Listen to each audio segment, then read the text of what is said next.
The internet changed how we lived. Suddenly, everyone wanted a computer, including my family. We finally got one a couple of years back. Initially, it was a novelty. My wife used it for email and games, while the kids used it for homework and gaming. I browsed the web and watched adult content. I often worked late, leaving the factory at midnight. Unlike many guys, I headed straight home. Alone in the quiet house, I'd sit at the computer. Eventually, I got bored and started reading stories online. I became intrigued by tales of infidelity. These stories made me suspicious of my wife. I started scrutinizing her behavior, even arguing with her. Despite her reassurances, I couldn't shake my doubts. I read less over time, but the thoughts lingered. I even wondered about my own reactions if I caught her cheating. Would it turn me on? Discussing this with Deb only led to more questions. Our relationship had begun innocently enough, but doubts crept in. Deb's sister Sandy had a reputation for promiscuity. Though I'd been wild in my youth too, Sandy's behavior was on another level. Her carnal exploits were well known, including involvement in ménage à trois. I knew Bob from work. He was a day shift supervisor who got transferred. He invited me to his wedding with Sandy, who was just as wild as him. I wasn't fond of Bob because of his behavior towards Deb. Despite Deb's reassurances, I made it clear I'd protect her from him.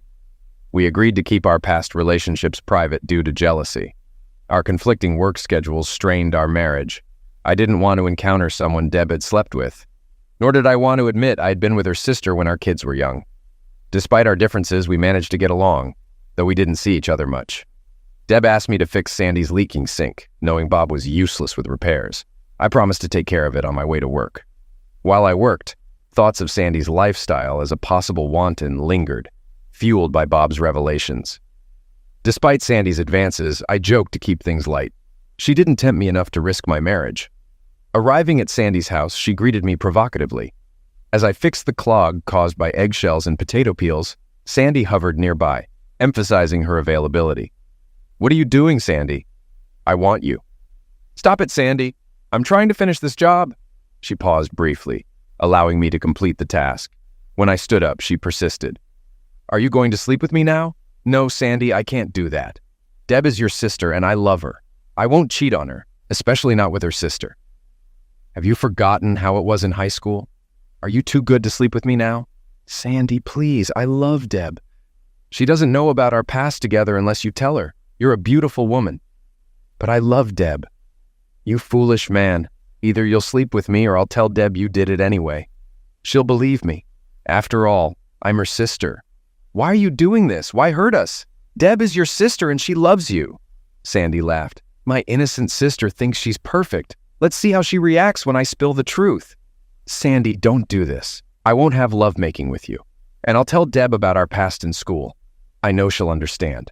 Grabbing my tools, I declared I was finished with her sink. I left in my truck, my mind racing. Would Sandy lie to Deb? At work, I tried calling Deb, but she wasn't home. I left a message, expressing my love and the need to talk about her sister. The day dragged on, with my thoughts consumed by the impending conversation.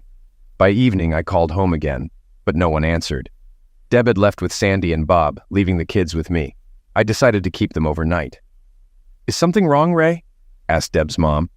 "No, it's okay. If you see her, tell her I love her and I'll see her tonight. I have to get back to work." For me, it was one of the longest nights. I knew I had to confess about Sandy before I met Deb. Finally, my workday ended, and I headed home, bracing myself for the inevitable conversation. Pulling up to the house, I noticed Sandy's car parked in the driveway, signaling an imminent confrontation. Unlocking the door, I was met with a shocking sight. My wife, Deb, Bob, and Sandy in compromising positions. Anger surged through me as chaos erupted. Waking up in the hospital, I found Patrolman Gene Andrews by my side, explaining the events that had led to my injury. Confusion clouded my mind as I tried to make sense of the situation. "I see you're conscious now. I'm Patrolman Gene Andrews." "Where am I? And where's my wife? What happened?" "Take it easy, Mr. Harper. You have a concussion from a blow to the head with a glass vase. There was a fight at your home, and though charges were initially considered, they've been dropped. You're lucky. It could have meant 18 months in jail. What about the attack on me?" "Witnesses say you were in a scuffle with your brother-in-law when his wife intervened, hitting you with the vase to stop the fight. It was a single blow to halt the altercation. You should be grateful the charges were dismissed." "Where was my wife during all this?" When we arrived, she was ill from excessive drinking, according to your sister-in-law. You became upset with her, leading to a confrontation with your son-in-law who was trying to protect her. Your wife doesn't recall much, only that there was shouting. If the charges are dropped, why are you here? My supervisor called when you weren't home yet and instructed me to wait for your statement. So, what happened? I have nothing to say. I wasn't going to broadcast that I found my wife with another man. I just lay there and said nothing. Okay, it's your call. The doctor says you'll need to stay until tomorrow. Consider yourself fortunate no charges were pressed. You're lucky, Mr. Harper. The officer departed, leaving me with a pounding headache. What now? I couldn't bear the thought of living with a cheating wife, but I needed answers. I phoned my sister to pick me up the next day. I couldn't rely on Debbie, not after this. As I waited for Amy to arrive, the phone rang. It was Deb. Should I come get you? We need to talk now that we're square. Square? What are you talking about? You cheated with Bob and you think we're even. Amy's on her way. I just want to grab my things and go. What do you mean leave? I was just evening the score for what you did, Deb retorted. I'm not discussing this over the phone. Amy and I will come to pick up my things, and we can talk then. I hung up and waited for Amy. She arrived shortly, and we drove to my house. I asked her to wait in the car to avoid any conflict.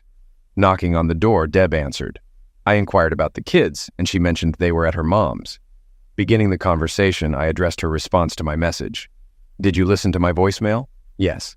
Sandy claimed you coerced her into having lovemaking. How could you? I didn't do that. That's why I left the message. I went to fix her plumbing and she made advances. I refused, but she persisted, threatening to lie to you about us.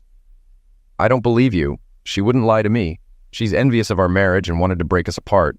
Letting Bob sleep with you was part of their swinging lifestyle. They got what they wanted and our marriage suffered. No, that's false. I did it for revenge. You assaulted my sister, so I slept with Bob to even the score. Sandy even knew physical engaging details about you, like your uncircumcised state and the mole on your upper thigh. Your sister is promiscuous. She knew because I was involved with her in high school, like many others. I kept it from you because I liked you and didn't want to jeopardize our relationship. Then you said we should bury our past. I'm unsure what to believe. Sandy is my sister, and you're my husband. Instead of asking me, you let Bob... Did you really think raping your sister would fix things? You must have wanted him badly to believe them. But Sandy's claims... I don't care what your sister says. It's not just about Bob, it's about you not trusting me enough to discuss the accusations. If I had assaulted her, why didn't she report it? She didn't want to cause a family scandal, but she had no qualms about involving the police last night. She didn't cry maltreatment because it didn't happen. You can believe whoever, but this marriage is over. Why would you want to be with a rapist? No, you desired Bob and used me as an excuse. That's not true. I love you. Look up, love. It doesn't involve sleeping with others. I'll grab my things now and see you next week for the rest. I'm consulting a lawyer Monday to start the divorce process. Ray, hold on. This isn't how it was planned. Sandy said she forgave you and you'd forgive me. I only wanted revenge. No, you slept with Bob. And your sister. I grabbed my suitcase, packing a few things. What about the kids? Tell them what you want. I'm done with this. I'll arrange visits through a lawyer and Amy can help with the kids. I don't want to speak to you again. I left. Amy drove me to a budget motel. On the way, I told her everything. She knew I was truthful. Weeks passed. It was tough. I worked extra for expenses, found a cheap place and ate out mostly. In the divorce, assets split equally. Child support didn't bother me. I love my kids. I miss Debbie, but know it's over. Attended school events, avoiding Debbie's family, saw my kids weekly. Deb called often. I listened about kids, but hung up when she brought up us. Visited Amy's for dinner and played with kids. Sandy stuck to her story, leaving Deb torn. I had no proof. It was my word against Sandy's. Deb believed her, which hurt the most. One afternoon, the school called saying Kyle wasn't well. I fetched him and found he had a cold. I informed Debbie, who taught middle school, and she said she'd come home soon. After checking Kyle's temperature, which was slightly elevated, I waited with him. An hour later, Debbie arrived. As she went to check on Kyle, the phone rang. Without thinking, I answered. It was Sandy. "What are you doing there?" she asked. "Well, look who's calling the shots. Kyle was sick, so I brought him home. Thanks for ruining our marriage." I recorded the conversation, forgetting the answering machine was on. "Is he okay?" Why do you care? You're the reason his parents split. Ray, things got out of hand. You knew we were wantons, and Bob wanted your wife. If you had just slept with me, none of this would have happened. But instead, you came home and started a fight. You accused me of maltreatment and made Bob assault Deb. What kind of sister are you? Bob didn't force her. She willingly slept with him, and she'd probably do it again. She was drunk, and you filled her head with lies, then watched your husband violate her. Ray, you can't prove anything. I warned you Deb would believe me. If you need action, call me. Tell Deb to ring me later. Hope Kyle feels better. She hung up and I turned off the recorder. Debbie asked who called and I told her it was Sandy. Your angel sister who never lies to you, I replied. What did she want? I recorded her message. She said to call her back. See you in court Thursday. I guess it's our Freedom Day. Don't forget to listen to the message, I said, heading to my truck. My phone rang persistently on the way home, about 10 times. When I finally answered, it was Debbie apologizing, claiming Sandy told her the truth about not being maltreatmented. Good to know, but it doesn't change my mind. You slept with Bob without giving me a chance to explain. Despite telling you the truth, you chose your sister's tale, thinking I was a rapist. I loved you, maybe always will, but I also hate you for what you did to our family and the distrust you had for me. On Thursday, I took 2 days off work, signed the divorce petition at my attorney's office, and left before Deb arrived. Depressed, I went to the neighborhood bar where I saw Bob. Without hesitation, I punched him repeatedly until I was pulled away by others. Dragged off by the police, I was taken to jail. I made one call, reaching out to my sister Amy. I confessed my actions and insisted she shouldn't post bail. I'd face my sentence. Tears flowed when we hung up. Debbie tried to visit me in prison, but I declined to see her. Nearly 2 months later, my case went to court. I pleaded guilty to assault and received a 2-year sentence, minus time served. Amy stored my belongings, informing me that Debbie was unwell and wished to see me. I refused. Deb truly loves you. Her family is furious about Sandy's accusations. Also, Debbie never showed up to sign the divorce papers. So legally, you're still married, Amy informed me. Prison life was harsh, fights were routine, and I had to earn respect. My cellmate, Keeler, was a lifer with a violent past. Despite our rough start, he eventually opened up to me. Then, surprisingly, Debbie visited me one day. What brings you here? I questioned, feigning anger, though she looked lovely and tender. Ray, I still love you. I've made mistakes, she confessed, offering me photos of our kids, tears streaming down her face. I've moved on. Take care of our kids, I replied, receiving the pictures. I didn't finalize the divorce. I'll wait for you no matter how long, she pleaded. I felt torn. Despite her mistakes, I still loved her. Leaving her by the window, I walked back to my cell. In the kitchen, I overheard plans to confront Keeler. Without being a snitch, I informed him, hoping to save a life. The next day, unsure if Keeler believed me, I stood my ground. He assured me he'd handle it discreetly, earning my gratitude. He concealed 2 books under his shirt, shielding his kidneys. Across from him, 3 allies sat at a nearby table. As the attacker approached and lunged with a knife, Keeler remained composed. The blade struck the books, its dullness preventing penetration. Keeler's comrades subdued the assailant until guards intervened. The attacker was isolated, while Keeler resumed his meal unfazed. It was astonishing how Keeler remained composed. He confided in me regularly after the incident. Despite his tough exterior, he was a different person behind bars. Keeler inquired about my family, sharing his own story of estrangement. His daughter Angie remained loyal, though he protected her from prison life. He cherished her deeply, proud of her career as a lawyer. I recounted my ordeal with Sandy and Debbie to Keeler. Do you still love her? He asked. Yes, but I can't forgive her, I replied.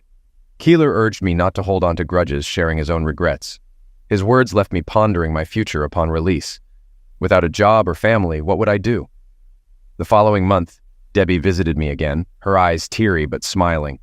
She handed me drawings from the kids, portraying us as a family.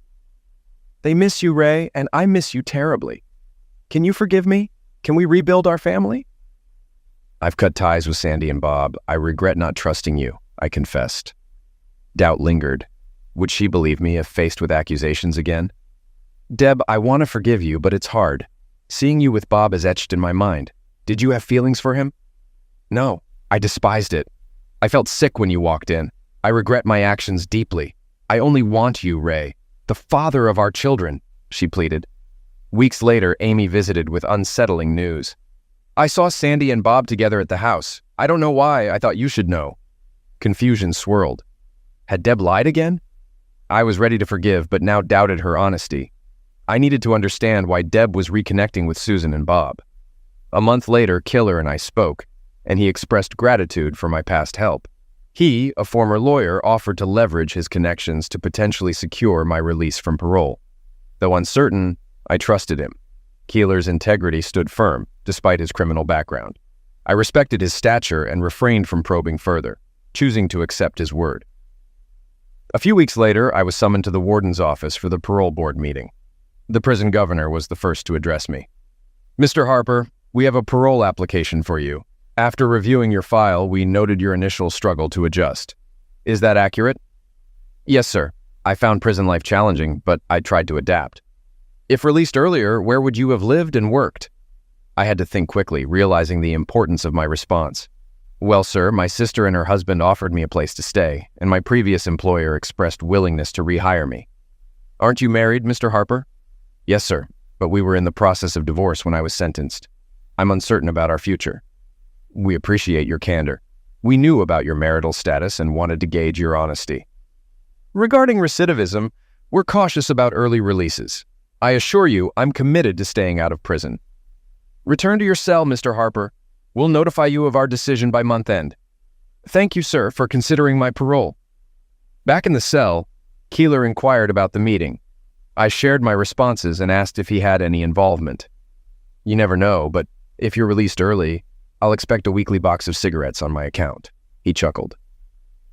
A few days later, Debbie returned, mentioning a parole board representative had visited. "Are you getting paroled?" she inquired anxiously. "What did they say?" he nervously questioned. "They asked about our living arrangements, and if you'll be staying here," she replied, adding, "I'd love to have you back." Changing the subject, he queried about her interactions with Sandy and Bob. "She's my sister. I don't see her much," she responded defensively. "And Bob?" he pressed. "Why all the questions?" she retorted, visibly uneasy. "You promised not to see Sandy, yet they were here together. Did something happen with Bob again? Tell him when I'm out, I'll settle things. And if you're having fun with him in the meantime, I'll deal with it," he asserted. Deb hastily exited the room, confirming his suspicions. He phoned his sister Amy, informing her of the encounter, and she assured him of her support. "Did the parole board contact Mr. Parker about my job?" he inquired. "Yes, they did. He said you could return. You were one of his top employees," she reassured. "You've given me hope," he acknowledged gratefully. "They mentioned you're likely to be released next month. Considering you have a place to live and a job," she added tearfully. Amy's words buoyed his spirits. I received a call informing me of my upcoming release next week. They provided the name of the lawyer handling my case and instructed me to report to the agency promptly after my release. It puzzled me why I had to meet with a lawyer instead of a parole officer. However, I learned that the law firm facilitated my release, handling paperwork, explaining my parole terms, and arranging a meeting with a parole officer. I expressed gratitude to Keeler, remembering our agreement about the cigarettes. Regardless of his involvement in my parole, the prospect of freedom was worth a weekly box of cigarettes. As I stepped outside the gate, my sister Amy awaited me tearfully.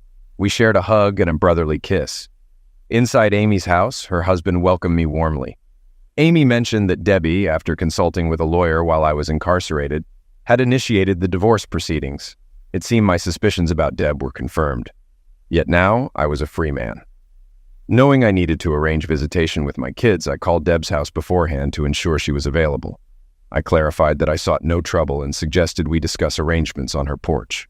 Reluctantly, she agreed, warning of involving the police if there was any disturbance.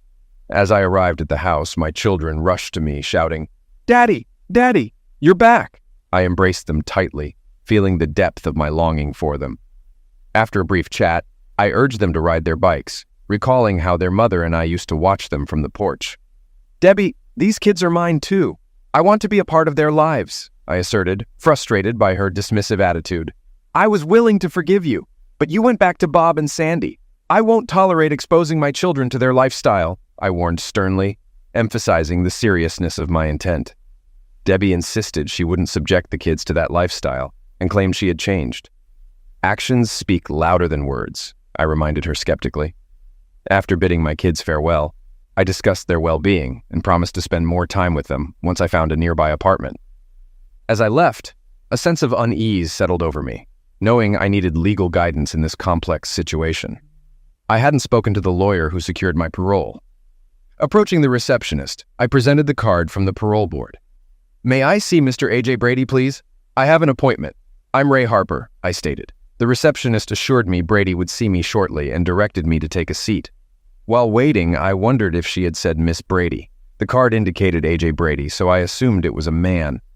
Lost in thought, I was taken aback when a stunning woman in a dark blue suit approached. She greeted me with a smile, dimples, and shoulder-length dark hair. As she extended her hand for a handshake, she introduced herself as A.J. Brady. "Ray Harper, I presume," she said. "I've been asked to review your case. From what I've gathered, you didn't receive fair representation. Let's discuss further in my office," she added, instructing the receptionist to hold calls.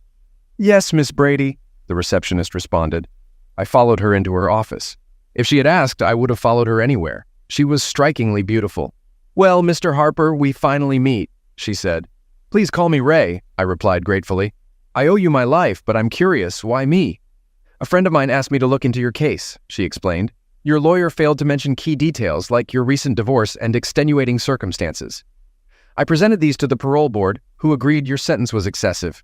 "Why me, Miss Brady? Who hired you? Can I call you AJ?" I inquired. "Look, Ray, a friend asked for my help and I delivered. Knowing who hired me isn't crucial. And yes, you can call me AJ," she replied. "There are some things we need to discuss." "Would you join me for lunch?" I asked. "I don't usually meet clients outside the office," she replied. "It's not a date, just lunch," I clarified. "All right, Ray, let's call it a business meeting over lunch," she agreed, flashing a smile. "I'll let Mary know we're leaving, and then we can go." I watched her rise. She exuded a rare blend of charm and professionalism for a lawyer. We dined at a tranquil restaurant. Over lunch, she briefed me on meeting my parole officer, regular visits, adherence to rules, and staying clear of trouble. "Angie, share something about yourself," I requested. "Ray, discussing my personal life with a client wouldn't be appropriate," she responded. "Your smile is captivating," I complimented, prompting her blush. "Tell me about your legal background," I persisted. She revealed her scholarship-acquired law degree and experience in criminal law. As we ate, Angie lingered in my thoughts. "Will I see you again?" I inquired. "Return next week for paperwork with your parole officer." "We can have lunch then," she agreed, softening slightly. After lunch, we returned to the office. When she extended her hand, I held it briefly, pondering her thoughts. We bid farewell, and I eagerly anticipated our next lunch. Her secretary's smile hinted at the rarity of such interactions, a testament to Angie's uniqueness. I returned to work, swiftly completing tasks as if it were second nature. My colleagues seemed to regard me with newfound respect, and no one dared to challenge me. For 2 consecutive Mondays, I met with Angie, initially maintaining a professional relationship. However, by the 4th week, she informed me that our business collaboration had ceased. "Are you still my lawyer?" I inquired. "Certainly. Call me if you encounter any issues," she assured. "Angie, I regret to inform you that I must terminate our arrangement," I confessed. "Terminate? After all I've done to assist you?" she exclaimed. "Yes. I desire more than a professional connection. I want to take you on a genuine date. Get to know you better," I expressed. "Ray, I'm conflicted. There's an attraction, but what will people think?" she pondered. "I don't care about perceptions. Just join me once. If it doesn't feel right, we won't repeat it. Let's follow our hearts," I urged. After hesitation, she reluctantly agreed. "I'll go, but don't expect anything more," she cautioned, surprised by her own words. Angie agreed, and on Saturday, we took a drive. I borrowed a car from my sister, opting not to use my old truck. Arriving at her townhouse, I was greeted by a stunning woman as she opened the door. Despite individual perceptions, to me, she appeared breathtaking. Resisting the urge to embrace her immediately, I reminded myself to act as a gentleman, though it wasn't easy. At a fancy restaurant, we enjoyed wine followed by dinner. Afterward, we conversed while listening to music. "Angie, tell me about yourself. Where did you grow up? I noticed your last name differs from your father's," I inquired. "You know my story, Ray. My parents' relationship was troubled, ending in my father's incarceration for the past 14 years. Raised by extended family, I, the youngest, was only 14 when it all unfolded. It was a difficult time." Despite loving him, my siblings couldn't forgive our father for his actions. I harbored guilt for revealing my mother's infidelity to him. Perhaps if I had stayed silent, things might have been different. Angie, you shouldn't blame yourself for your mom's decease or your dad's imprisonment. You were just a child trying to do the right thing, I reassured her. After my father was incarcerated, I resolved to attend college and pursue a career in law, hoping to assist him with a lighter sentence. That's why I specialized in criminal law. Despite my efforts, there wasn't much I could do for him, Angie explained. As for your question about my marital status, I wasn't married long, and it's not something I want to discuss, she replied with a smile. Ray, can we table this conversation for another time? I'm enjoying our evening together, and I'd rather not dwell on these topics. Would you like to dance? She suggested. I'm not much of a dancer, but I'd love to hold you close, I responded. As we danced, I embraced Angie, cherishing the moment. Ray, I have trust issues, especially with men due to my social circles. I'm just being upfront with you. If it weren't for my father's intervention, I might not have agreed to this date, Angie admitted. I'll make sure to send your father some extra cigarettes. Angie, you mean a lot to me, and I'll do whatever it takes to earn your trust. If I overstep, just let me know, and I'll respect your boundaries, I promised. When I dropped her off that night, I kissed her at the door, leaving her in silence. She kissed me again and leaned back. Can I come in, Angie? Not today, Ray. It's too soon. Maybe next Saturday? That could work. Give me a call on Thursday. I returned home, filled with happiness. We got together the next 2 Saturdays. During our time together, she opened up more. Ray, I want you to know me better. If we're going to keep seeing each other, I won't hide anything. I've been married before, as I mentioned. It happened during my freshman year of college. My boyfriend and I thought we were in love, so we got married after I got pregnant. But we soon realized we were too young, and the marriage failed. I had a mishap, and we ended up divorcing. I kept the last name Brady to distance myself from my maiden name Miller, as my father insisted. I felt relieved that she trusted me with her story. She asked about my kids, expressing interest in meeting them. I had already told them about her, and my daughter was eager to meet her. Angie, would you like to join us? My sister is hosting a family barbecue next Saturday, and you're invited. It would mean a lot to me if you came. I knew it was a significant step for us. She avoided eye contact, indicating she understood the importance of this invitation. After a deep breath, she looked at me and kissed me passionately, a first for us. Pulling back, she took another breath. Okay, Ray, I'll come. What can I bring? I wasn't sure what women typically brought to these gatherings, so I suggested Amy could discuss it with her. When I informed Amy about Angie attending the party, the guest list expanded. Everyone wanted to meet her. My parents, cousins, aunts, and uncles all showed up. Angie offered to make potato salad. Amy mentioned how sweet Angie sounded on the phone, hinting at her hopes for our relationship.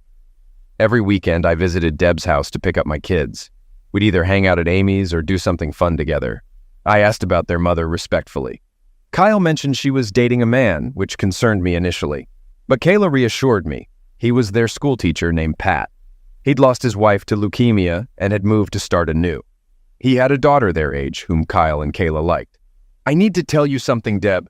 Your deceit and infidelity destroyed us. If you value this man, treat him right.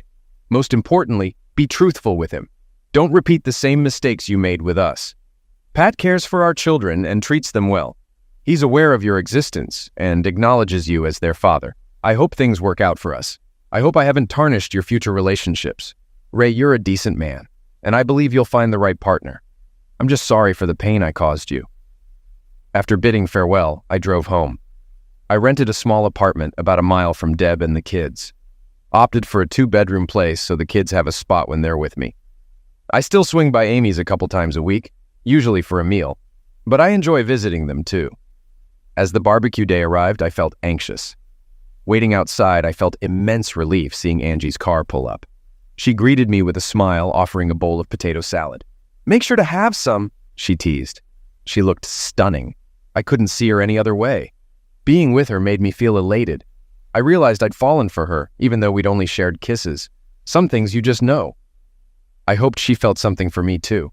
Introducing her as my good friend, I watched as she mingled with everyone. Mom and Dad instantly took a liking to her.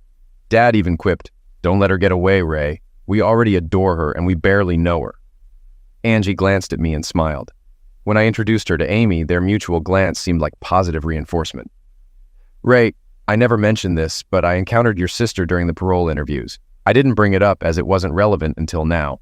I never anticipated we'd become acquaintances. I assured you of my honesty, which is why I'm disclosing this now. Amy and I hadn't communicated since your parole until she contacted me about the potato salad. Have you conversed with anyone else I should be aware of? Yes, I've spoken to Deb, your ex-wife, Sue, and Bob, naturally. Additionally, I liaised with your employer to secure your position considering those involved in the bar incident and your arrest. I handled all of this as your legal representative. I never foresaw developing feelings for you, especially without meeting. I regret not divulging this earlier, but as your attorney, I needed to ascertain the truth before fully supporting you. If you want me to depart, please say so, and I'll oblige. Leave, leave. All I heard was your declaration of love for me. I embraced her with a kiss, followed by a hug, and then introduced her to the rest of the family. I informed Angie I'd return shortly as I needed to pick up the kids, who were eager to meet her. Upon my return, Kayla approached and introduced herself to Angie. Hi, I'm Kayla. Are you Daddy's girlfriend? You're really pretty. Just like Daddy said. Hi, Kayla. You can call me Angie or AJ. You're a very pretty girl, too. It's really nice to meet you, Kayla then said. Come meet my older brother. He's 10 and a bit shy around girls. Kyle, this is AJ, Daddy's friend. I observed Kyle shaking Angie's hand. She knelt down to chat with the kids at their level. The way they interacted indicated they were likely to become friends.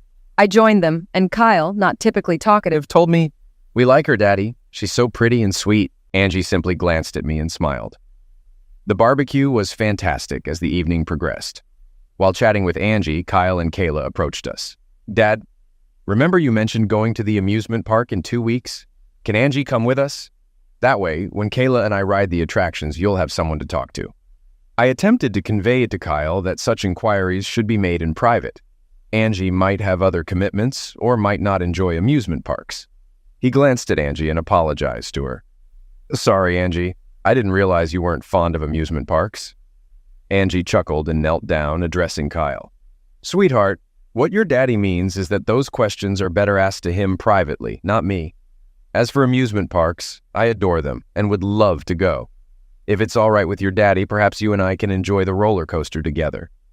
Sure enough, we all headed to the amusement park, where the kids eagerly rode every attraction. Angie kept her promise to Kyle and rode the roller coaster with him, as well as the Ferris wheel. On our way back, Kayla remarked, Dad, you should get a car instead of your truck. Angie can't always use hers, we won't all fit in your truck. We chuckled at Kayla's observation, realizing she was correct. Over the following weeks, I didn't see much of Angie. Work kept me busy on weekends, and she had court obligations. Although we spoke on the phone occasionally, it wasn't the same. One Saturday, I picked up the kids, and we decided to visit Chuck E. Cheese's, a pizza place with various games and prizes. After arriving home, Kayla asked if she could invite Angie to join us. Not wanting to disappoint her, I agreed to call Angie. Angie, I called out. Angie, it's Ray. Kayla wanted me to give you a call. Any plans for tonight? Oh, hey, Ray. I was going out with some friends. Oh, okay. Have a great time. Ray, you mentioned Kayla wanted to talk to me. Can you put her on the line, please?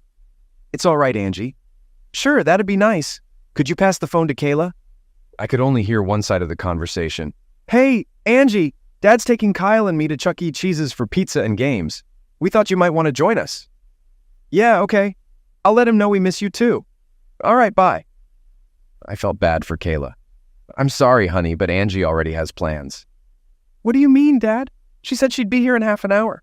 She mentioned she's getting a car, so she doesn't always have to use hers. Yeah, Daddy, she said she misses us. Later that evening, after we returned from a pizza party where the kids won a bunch of stuffed animals thanks to Angie's skills at the games, I dropped them off at their mom's house. Angie expressed her desire for us to get to know each other better. We headed to my apartment and settled on the couch. Angie, you know I care about you, right? I wouldn't be here if I didn't. I want to be engaged with you. I haven't trusted a man in a long time. All I ask is for you to be gentle and caring. I don't want to feel used. I want to feel loved. We began on the couch and eventually moved to the bedroom, indulging in whatever pleased us. I pampered her feet with massages, licked whipped cream off her stomach, and explored every sensation. We spent hours caressing, massaging, and expressing our love. Holding her in my arms after lovemaking was when I felt most content. It was comforting to cuddle and feel her close to me, something I hadn't experienced in a long while. She ended up staying the entire night. I rose before her and prepared French toast for us. Emerging from the bedroom, she wore one of my t-shirts, which looked particularly fetching on her. I couldn't help but express my admiration for how wonderful she looked, even in the morning. After a quick shower, we sat down to talk. Angie, what do you envision for our future? You know how much I love you, and my children and family adore you. What are your thoughts on what comes next? Ray, I feel like I'm sounding like a lawyer. We've only known each other for a few months, and last night was our first time making love. I understand it's early, but I want you in my life every day. If we haven't had our fill of love, we can return to the bedroom and spend the whole day there. Angie smiled at the suggestion. Angie, I want you to be my wife. Will you marry me? Tears welled in Angie's eyes. Ray, I want you to know I don't take love lightly. I've made mistakes before, as I've told you. Yes, I will marry you. I promise to always be there for you and the kids. I know the pain of your past marriage, and I vow to be honest and faithful. I expect the same from you. She leaned in and kissed me passionately. Honey, what's on your mind? You seem happy yet sad, I inquired. These are my reflections on my dad, and how joyful he will be. Many young girls dream of their special wedding day, envisioning themselves in a white dress, escorted down the aisle by their father to meet their future spouse. I realize that won't be my reality, and it saddens me deeply. She shed quiet tears. Last time, my father wasn't even aware of my wedding. By the time I reached out to him, I had suffered a mishap and was on the path to divorce. I'm sorry, Ray, I shouldn't dwell on this now. After all, I'm marrying the man my father approves of, the one I've loved since our first meeting. What? You loved me from the start. I've wanted you since I laid eyes on you, but I guess you already knew that, I remarked, surprised. She gave me a sweet smile and asked when I wanted to set the date. I responded that it was entirely up to her. We both agreed it should happen as soon as possible. I asked if I could start spreading the news, and she said she would do the same.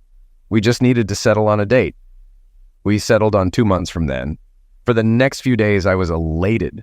I shared the news with Amy and her husband Kenny, who were thrilled for us. I needed to inform the kids. I called their home and connected with them both through the console so I could share the news simultaneously. They both exclaimed their happiness and expressed their fondness for Angie.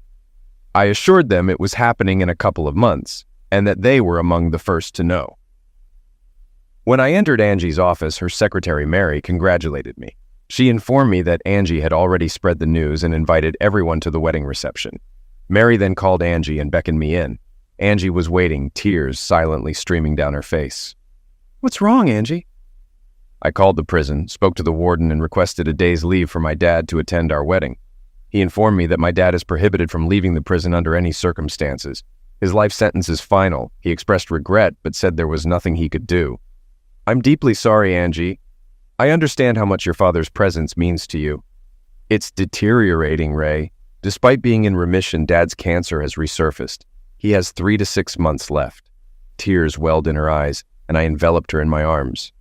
Why, Lord? Why put her through this? She's a good soul. My heart ached for her. Angie, I've been buying cigarettes for your dad since I got out. It was a deal between us. I'm sorry. It's not your fault. Dad doesn't smoke anymore. He uses the packs sent to him to trade with other inmates. You didn't cause his cancer. An idea sparked in my mind, but I hesitated to share it with Angie, not wanting to extinguish her hope. I kissed her goodbye, promising to see her the next day. I skipped work and headed to the prison to meet Keeler and the warden. Keeler greeted me with a smile. You take care of my girl, Ray. Just make her happy. She deserves better than what life's thrown her way. I pitched my idea to Keeler, met with initial resistance, but eventually secured his agreement pending the warden's approval. I bid him farewell, heading to the warden's office. The warden welcomed me. Well, Ray, I see you're staying composed and getting hitched. Sorry about Keeler, but as a lifer, we can't release him for his daughter's wedding. Warden, are you fully in charge here, making most decisions? What's your angle, Ray? Can we hold the wedding on the hotel premises, use the chapel, and Keeler can walk his daughter down the aisle? You want to marry here in prison just so her father can attend? That it? Yes, sir. She hasn't seen him in over 14 years, and he's on his end of the rope. We only need the chapel for the ceremony. I know weddings have happened here before. All right, Ray. I'll arrange it. Keep it small. You can invite 3 guests besides yourselves. Let Keeler bring some fellow inmates. You'll need a prison attendant. I expressed gratitude to the warden and hurried back to Keeler. "Dave," I called him by name, and he chuckled. The warden green-lighted the plan. "I'm off to tell Angie." "Thanks, Dave. It means the world to her." He smiled. "Ray, jot down this number." I noted it down for Angie. "When you visit the bank, ask Angie to bring her birth certificate. The account is registered under her maiden name." I jotted down, expressing sympathy for Dave's illness. "Just look after my little girl, that's all I ask," Dave responded. Returning to Angie's office, she noticed my smile and inquired what was happening. "You don't mind getting married in prison?" I questioned. "What? What's this about, Ray?" I recounted my conversation with the warden, mentioning that her father would be permitted to walk her down the aisle. Tears of joy welled up in her eyes. "God, I love you, Ray." I informed her about the safety deposit box, and we proceeded to inspect its contents. "I'm Angelina Juanita Miller, and I'd like to access my safety deposit box," Angie informed the attendant, who examined her birth certificate. He escorted us to the safe deposit box, unlocked it, and exited the room. The first thing we noticed was a note from her father. "Dear Angie, if you're opening this box, it means you're either getting married or I've already passed away. I hope it's the former. In the little box is your mother's engagement ring. I know everyone wondered where it went, but I put it here for safekeeping. I want you to have it and wear it with pride. Your mother had her faults, but she loved you, and I know she would want you to have her wedding ring. There are also bonds here, totaling over $15,000 that will help pay for your wedding. I formalized them before I was sent away. When you see your brother and sister, tell them there's a box for each of them too, if they haven't gotten theirs yet. Only yours has a ring in it. Congratulations, and always be honest with your husband. With love, Daddy." Angie and I discussed our wedding plans, opting to invite her brother Brad and sister Lisa, along with my sister Amy. We planned to extend invitations to family and friends for the reception, scheduled shortly after the ceremony. Angie and Amy dedicated the following month to preparing for the event, although it incurred additional expenses due to the short notice. However, I was determined to fulfill as much of Angie's dream as possible. Amy volunteered to capture the event with her digital camera. We visited Angie's siblings, where she introduced me to them. They clarified that while they didn't harbor animosity towards their father, they disapproved of his actions. Angie elucidated the significance of the wedding and the circumstances surrounding it, leading Brad and Lisa to tears upon learning of their father's terminal condition. After agreeing to attend, Angie provided them with their bank deposit box numbers, revealing their father's unexpected provisions. On the wedding day, Angie and I drove to the prison together, accompanied by Amy and her husband, who waited in the car. Upon our arrival, I arranged for a costume for Keeler, delivered by a guard, while I donned the rented tuxedo. Amy assisted Angie with her wedding attire in another room, as Angie preferred I not see her until the ceremony. Inside the chapel, I awaited Angie's entrance alongside Brad and Lisa, who would serve as my best man and Angie's maid of honor, respectively. A prisoner played the piano, setting a solemn atmosphere, while additional prisoners, friends of Keeler Dave, were seated. The warden, accompanied by the priest, announced refreshments after the ceremony, displaying unexpected kindness. As "Here Comes the Bride" filled the chapel, everyone rose to their feet. Angie entered, escorted by her father, tears streaming down both their faces. Angie's wish had been granted. Her father would walk her down the aisle on her wedding day. Once they reached the front, the audience took their seats, leaving only the small wedding party standing. Another guard entered and shut the door. The priest inquired, "Who presents this woman to marry this man?" "Yes, sir," Dave responded proudly before taking his seat.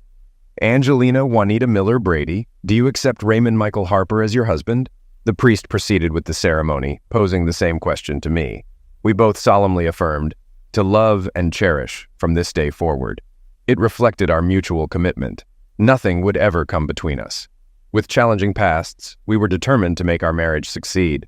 After exchanging vows, I kissed the bride. Angie then embraced and kissed her father. We adjourned to an adjoining room to chat briefly and partake in cake and punch provided by the warden. Brad and Lisa approached their father, embracing him for the first time in nearly 15 years. Tears flowed, mingling joy with remorse.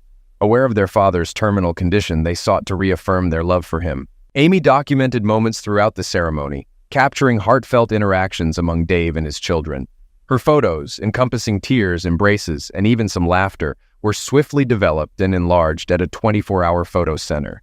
Expressing gratitude to Dave and the warden for fulfilling Angie's wish, We bid them farewell. As we departed, Brad and Lisa were still engaged in conversation with their father, a heartening sight. Returning to town for the reception, we were greeted enthusiastically by all our invited guests. Kyle and Kayla eagerly embraced us upon our arrival, their excitement palpable. Entering the auditorium, we were met with jubilant cheers. Tears welled in the eyes of my parents and nearly everyone who greeted us. Angie's friends, many unfamiliar to me, also welcomed us warmly. Notably, Mary approached, offering hugs of congratulations. Around 30 minutes later, Amy arrived with the photographs. She enlarged several of them and laid them out on the table for everyone to view. Brad and Lisa stopped by to collect their families. Brad was accompanied by his wife and 2 children, while Lisa was with her husband and 3 children. They all gathered around Dave's picture, explaining to the kids that he was their grandfather. Amy informed them that she had taken 4 sets of photos, and after the reception, each family would receive 1 set to take home. There was one for Brad and Lisa, one for Angie and me, and naturally, one for Amy. I must mention how stunning Angie looked in her wedding gown. If she had wings, she would have resembled an angel sent by God. She was the most exquisite woman I had ever seen, and now she was my wife. I believe most men feel similarly about their wives. We danced, dined, and danced some more, accompanied by the clinking of glasses. Our lips were practically inseparable throughout the evening. Colleagues at work told me I was incredibly fortunate, but trust me, I didn't need to be reminded. I knew I had found something precious, and I intended to cherish it forever. For those curious, Deb and Pat were absent from our wedding. It was Angie's special day, and I wanted nothing to mar it. Witnessing her and her father walking down the aisle, seeing her brother and sister reconcile with their father, and witnessing the family coming together once more. These are moments I will never forget. Update. It's been 6 months since our wedding. Debbie and Pat tied the knot last month. I'm glad to see Debbie making a genuine effort to turn her life around. My kids report that Pat is treating them well. I inquired about Aunt Sue and Uncle Bob, and my kids informed me they relocated to another state. I transitioned to the day shift to spend more time with the kids and be home with Angie every night. Angie became pregnant with our baby 3 months after our wedding. Dave Keeler passed away. The kids visited him monthly until his passing. It was a somber moment, but we were able to share the news of Angie's pregnancy with him. We informed him it was a boy, and we planned to name him David Raymond. That brought a smile to Dave's face. Reflecting on everything, the betrayal of my cheating wife, meeting the woman of my dreams in prison, and marrying her, I realize I'm starting anew and preparing to become a father once more. Not a day passes without me thanking God for all I have. I'm grateful for the opportunity He's given Angie and me to find happiness again. That's all.